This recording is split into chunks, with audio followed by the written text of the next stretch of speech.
کا چراغ گاؤں نورآباد کا سورج روز ویسے ہی نکلتا جیسے برسوں سے نکلتا آ رہا تھا، لیکن جس دن بابر کی زندگی میں پہلا سناٹا اترا وہ دن کچھ اور تھا۔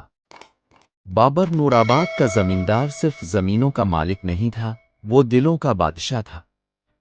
اس کی عمر 45 کے قریب تھی، لمبا قد، سانولی رنگت، گہری آنکھیں اور چہرے پر ایک ایسی روشنی جو عام انسانوں میں کم ہی دکھائی دیتی ہے۔ گاؤں کے سب لوگ اسے صرف نام سے نہیں دل سے جانتے تھے۔ بابر بھائی، میری بیٹی کی دوا کے پیسے نہیں ہیں، آ جاؤ رشیدہ بی بی، دوا بھی ہو جائے گی، دوا والا بھی بابر کا آدمی ہے۔ بابر صاحب، میرے بیٹے کو شہر پڑھنے بھیجنا ہے۔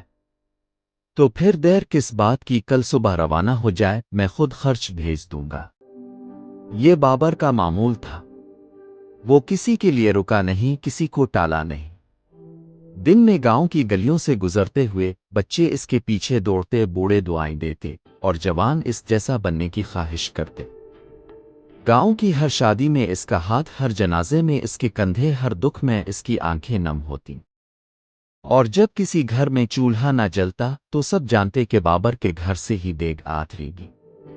بابر کا بچپن زیادہ سہل نہ تھا۔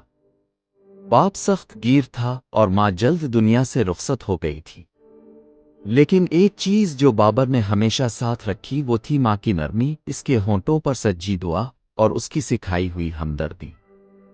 وقت کے ساتھ جب بابر اپنے والد کی جگہ زمیندار بنا تو اس نے طاقت کو غرور کا ذریعہ نہیں بنایا بلکہ خدمت کا وسیلہ بنایا۔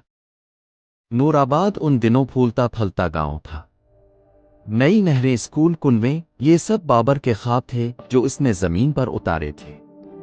وہ بچوں کو پڑھانے کے لیے گاؤں میں ایک چھوٹا سا اسکول بھی کھول چکا تھا جہاں وہ کبھی کبھار خود بھی جا کر پڑھایا کرتا۔ اس کی بیوی زینب بھی نرمی اور شرافت میں اس کی ہم مزاج تھی۔ دونوں کے ہاں کوئی اولاد نہ تھی، لیکن بابر نے کبھی الفاف تک نہ کی۔ وہ اکثر کہتا، میرے گاؤں کے بچے ہی میری اولاد ہیں۔ ایک دن بابر کھیتوں سے واپس آیا تو چہرہ کچھ زرد تھا۔ زینب نے پوچھا، خیریت تو ہے؟ بابر مسکرا دیا، بس ذرا تھکن سی ہے، کچھ نہیں۔ مگر اس رات وہ بہت دیر تک کھانستا رہا۔ اگلی صبح اس نے گاؤں کے حکیم کو بلایا، دوا لی اور معمول پر واپس آ گیا۔ لیکن اصل بیماری خاموشی سے اس کے جسم میں جڑ پکڑ چکی تھی۔ جب بیماری نے شدت اختیار کی تو گاؤں جیسے رک سا گیا۔ مسجدوں میں بابر کے لیے دعائیں ہونے لگیں، عورتیں قرآن پڑھنے لگیں، بچے روزے رکھنے لگے، جوان نفلیں پڑھتے اور بوڑھے رات بھر جاگ کر دعائیں کرتے۔ شہر کے ڈاکٹر، لیبارٹری رپورٹس، دوائیں، سب کچھ کیا گیا، لیکن جیسے تقدیر کا فیصلہ ہو چکا تھا، گاؤں کی گلیاں جو کبھی بابر کے قدموں کی آہٹ سے زندہ رہتی تھی اب سنوٹے میں ڈوبی ہوئی تھی۔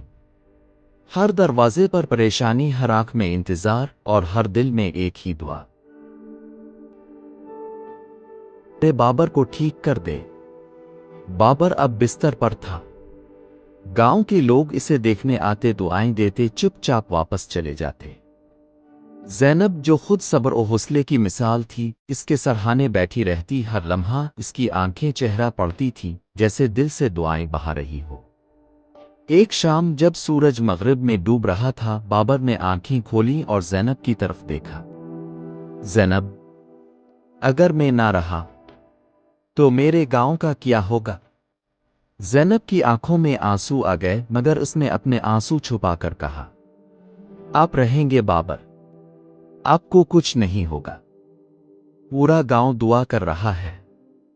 بابر ہلکا سا مسکرایا، وہی مسکراہٹ جس نے کتنے دلوں کو زندگی دی تھی۔ یہ گاؤں میری روح ہے زینب، اگر میں چلا بھی گیا تو یہ مٹی میری سانسوں کو یاد رکھے گی۔ نورآباد اب بیمار لگتا تھا، نہ ہنسی، نہ میلہ، نہ گلیوں میں بچوں کی شرارت۔ مدرسے کے بچے روز صبح الفاٹے کر دعا مانگتے، مسجدوں میں نفلوں کی قطار لگتی۔ کچھ لوگ شہر کے بزرگوں کے پاس گئے، دم درود کرائے، پانی لے کر آئے، لیکن جیسے رب نے فیصلہ لکھ دیا تھا، علی جو بابر کا وفادار ملازم تھا روز صبح اس کے کمرے میں آ کر آنکھیں پوچھتا، بستر کے کونے پر بیٹھتا اور روتے ہوئے بس یہی کہتا، بابر صاحب، ہم سب کو چھوڑ کے مت جائیے۔ ایک دن بادل کچھ گہرے ہوئے، آسمان پر ہلکی ہلکی بوندا باندی شروع ہوئی۔ گاؤں میں ایک عجیب سا سناٹا چھا گیا۔ زینب نے بابر کے ماتھے پر ہاتھ رکھا، وہ گرم نہ تھا مگر وہ سانسیں بہت دھیمی ہو چکی تھی۔ بابر نے ایک بار پھر آنکھیں کھولی، زینب کو دیکھا، ہلکے سے ہاتھ کو جنبش دی جیسے کچھ کہنا ہو۔ زینب اس کے قریب ہوئی۔ کیا کہنا چاہتے ہیں؟ بابر نے ہونٹوں کو جنبش دی۔ گاؤں کا خیال رکھنا۔ ایک ایسی خاموشی جو چیخ سے زیادہ گونجی، ایک ایسی سانس جو اب لوٹ کر نہ آئی۔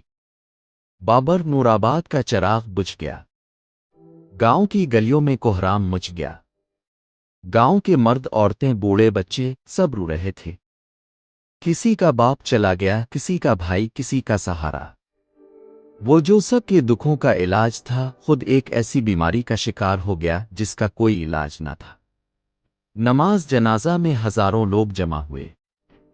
شہر سے بھی لوگ آئے۔ جنازے کو کندھا دینے والوں میں وہ سب تھے جنہیں بابر نے زندگی میں سہارا دیا تھا۔ جب بابر کو دفنایا گیا، آسمان سے ہلکی ہلکی بارش برس رہی تھی، جیسے رحمت بھی رو رہی ہو۔ وقت گزرتا گیا لیکن بابر کی یاد گاؤں کی ہر دیوار پر نقش ہو گئی۔ لوگ اس کے بتائے ہوئے اصولوں پر چلنے لگے۔ اس کے نام پر گاؤں کا اسکول، کنواں اور ایک چھوٹا سا کتب خانہ قائم کیا گیا۔ زینب نے اس کے خوابوں کو زندہ رکھا۔ علی جو کبھی صرف خادم تھا اب گاؤں کا نیا مددگار بن گیا۔ بابر کا کمرہ جیسے کا ویسا رہا۔ اس کا بستر، اس کی چھڑی، اس کی پسندیدہ کتاب سب وہیں رکھے رہے۔ ہر سال اس کی برسی پر پورا گاؤں اکٹھا ہوتا، قرآن خوانی کرتا اور بچے اس کے بارے میں سنتے۔ بابر صرف ایک زمیندار نہیں تھا، وہ ہمارا چراغ تھا، اور آج بھی اس کی روشنی ہمارے دلوں میں ہے۔ کچھ لوگ دنیا میں ایسے آتے ہیں جو صرف جیتے نہیں، دوسروں کو جینا سکھاتے ہیں۔ بابر انہیں میں سے ایک تھا۔